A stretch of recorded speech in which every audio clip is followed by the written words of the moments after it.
Kamareddy declaration ద్వారా బీసీలకు అనేక రకాల హామీలు ఇచ్చి అధికారంలోకి వచ్చినటువంటి కాంగ్రెస్ పార్టీ 6 నెలల్లోనే మరి బీసీలకు బీసీ రక్షణ చట్టం అమలు చేస్తామని చెప్పడం, అదేవిధంగా మహాత్మా జ్యోతిబా పూలే బీసీ సప్లాన్ని అమల్లోకి తీసుకొస్తామని చెప్పడం, సంవత్సరానికి 20,000 కోట్ల రూపాయలు బీసీలకు కేటాయిస్తామని చెప్పి, అదేవిధంగా 42% రిజర్వేషన్ ఇస్తామని చెప్పినటువంటి కాంగ్రెస్ పార్టీ ఏ ఒక్క హామీని అమలు చేయకుండా మరి బీసీలను నిర్లక్ష్యం చేయడాన్ని నిరసిస్తూ ఈరోజు రాష్ట్ర వ్యాప్తంగా తెలంగాణ రాజ్యాధికార పార్టీ అధ్యక్షులు శాసన మండలి సభ్యులు తీన్మార్ మల్లన్న గారి నాయకత్వంలో మరి రాష్ట్ర వ్యాప్తంగా నిరసన కార్యక్రమాలు చేపడుతున్నటువంటి సందర్భంగా మరి యొక్క కార్యక్రమంలో పాల్గొన్నటువంటి మా తెలంగాణ రాజ్యాధికార పార్టీ రాష్ట్ర, జిల్లా, మండల, పట్టణ స్థాయి నాయకులందరికీ కూడా మరి కృతజ్ఞత తెలియజేస్తూ ఈ రాష్ట్రంలో ఉండబడినటువంటి మెజార్టీ వర్గాలైనటువంటి మరి బీసీలని మరి అనేక రకాలుగా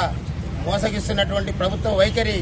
ఈ రాష్ట్రంలో ఉండబడినటువంటి బీసీ ప్రజలకు తెలియజేస్తూ మరి ప్రభుత్వాలు ఏవి కూడా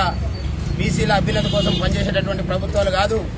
మరి 3-4% లేనటువంటి వర్గాలని ఇవాళ అధికారంలో కూర్చోబెట్టడం ద్వారా ఆ వర్గాలు ఎంతసేపటికి మరి ఆ యొక్క 3-4% ఉండబడినటువంటి వర్గాల అభ్యున్నతి ధ్యేయంగా మరి ఈ రాష్ట్రంలో వాళ్ళు చేస్తున్నటువంటి సంక్షేమ అభివృద్ధి కార్యక్రమాలని మరి ఈనాడు ప్రజలందరూ కూడా మరి గుర్తిస్తూ ఉన్నారు. అందులో భాగంగానే రాష్ట్ర వ్యాప్తంగా పెద్ద ఎత్తున ఆందోళన కార్యక్రమాలు చేపట్టడమే కాకుండా ఈ ప్రభుత్వాలని మరి భవిష్యత్తులో అధికారంలోకి రాకుండా ఉండే విధంగా మరి ఈ రాష్ట్రంలో ఉండబడినటువంటి బీసీ, ఎస్సీ, ఎస్టీ, మైనార్టీ ప్రజలందరూ కూడా మరి ఐక్యం చేస్తూ రాజ్యాధికారమే అంతిమ లక్ష్యంగా ముందుకు సాగుతున్నటువంటి తెలంగాణ రాజ్యాధికార పార్టీ మరి పిలుపు మేరకు ఈనాడు ఈ యొక్క నిరసన కార్యక్రమంలో పాల్గొన్నటువంటి ప్రజలందరికీ కూడా మరి పేరు పేరున కృతజ్ఞతలు తెలియజేస్తూ రాబోయే రోజుల్లో మరి ఇత్తే నిరసన కార్యక్రమాల ద్వారా ఈ ప్రభుత్వాల యొక్క వైఖరిని ఎండగడుతూ మరి యొక్క ప్రభుత్వాలని అధికారం నుండి కూలదోయటమే లక్ష్యంగా తెలంగాణ రాజ్యాధికార పార్టీ ముందుకు పోతుందని తెలియజేస్తూ ఇవాళ చూస్తా ఉన్నాం అనేక రకాలుగా ఈ రాష్ట్రంలో ఉండబడినటువంటి నిరుపేదలని మరి ఖమ్మంలో చూసినట్లయితే ఎలుగుమట్ల గ్రామంలో మరి 7-8 సంవత్సరాల నుండి ఎలాంటి మౌలిక సదుపాయాలు లేనప్పటికీ కూడా మరి ఆ యొక్క వర్గాలకు అలాంటి ఆధారం లేకపోవడంతో ఆ అడవిలో నివసిస్తున్నటువంటి గుడిసెలేసుకున్నటువంటి పేద ప్రజల్ని నిర్దప్యంగా ఇవాళ ఆ యొక్క గుడిసెలన్నీ గోలగొట్టినటువంటి సందర్భంలో తెలంగాణ రాజ్యాధికార పార్టీ పిలుపు మేరకు మరి ఖమ్మం జిల్లాని స్తంభింపజేయడమే కాకుండా ఎక్కడైతే నేలమట్టం చేసినటువంటి మరి ఇల్లుని అక్కడే ప్రభుత్వం మెడలుంచి మరి ఆ యొక్క ప్రాంతంలో మళ్లీ ఇల్లు నిర్మించే విధంగా ఈనాడు తెలంగాణ రాజ్యాధికార పార్టీ విజయాన్ని సాధించింది అనేటటువంటి విషయాన్ని కూడా ఈ రాష్ట్ర ప్రజలందరూ కూడా తెలియజేస్తాను. అంతేకాదు నాగర్ కర్నూలు జిల్లాలో 2 నెలల పసిబిడ్డని మరి యొక్క అగ్రవర్ణ అహంకార దుర్మార్గులు కాలుతో తన్ని చంపినటువంటి విషయంలో కూడా మరి అక్కడ ఉన్నటువంటి ప్రభుత్వ పాలకులందరూ కూడా ఆ వర్గాల కుమ్ము కాస్తున్నటువంటి సందర్భంలో తెలంగాణ రాజ్యాధికార పార్టీ ఆ యొక్క కార్యక్రమాన్ని ఇవాళ ఎండగట్టి ఆ యొక్క దోషుల్ని శిక్షించే విధంగా ఇవాళ పోరాటం కొనసాగిస్తుందనేటటువంటి విషయాన్ని కూడా ఈ సందర్భంగా తెలియజేస్తూ, అంతేకాకుండా 10 సంవత్సరాలు ఈ రాష్ట్రానికి ముఖ్యమంత్రిగా ఉండబడినటువంటి మరి కేసీఆర్ గారి తనయుడు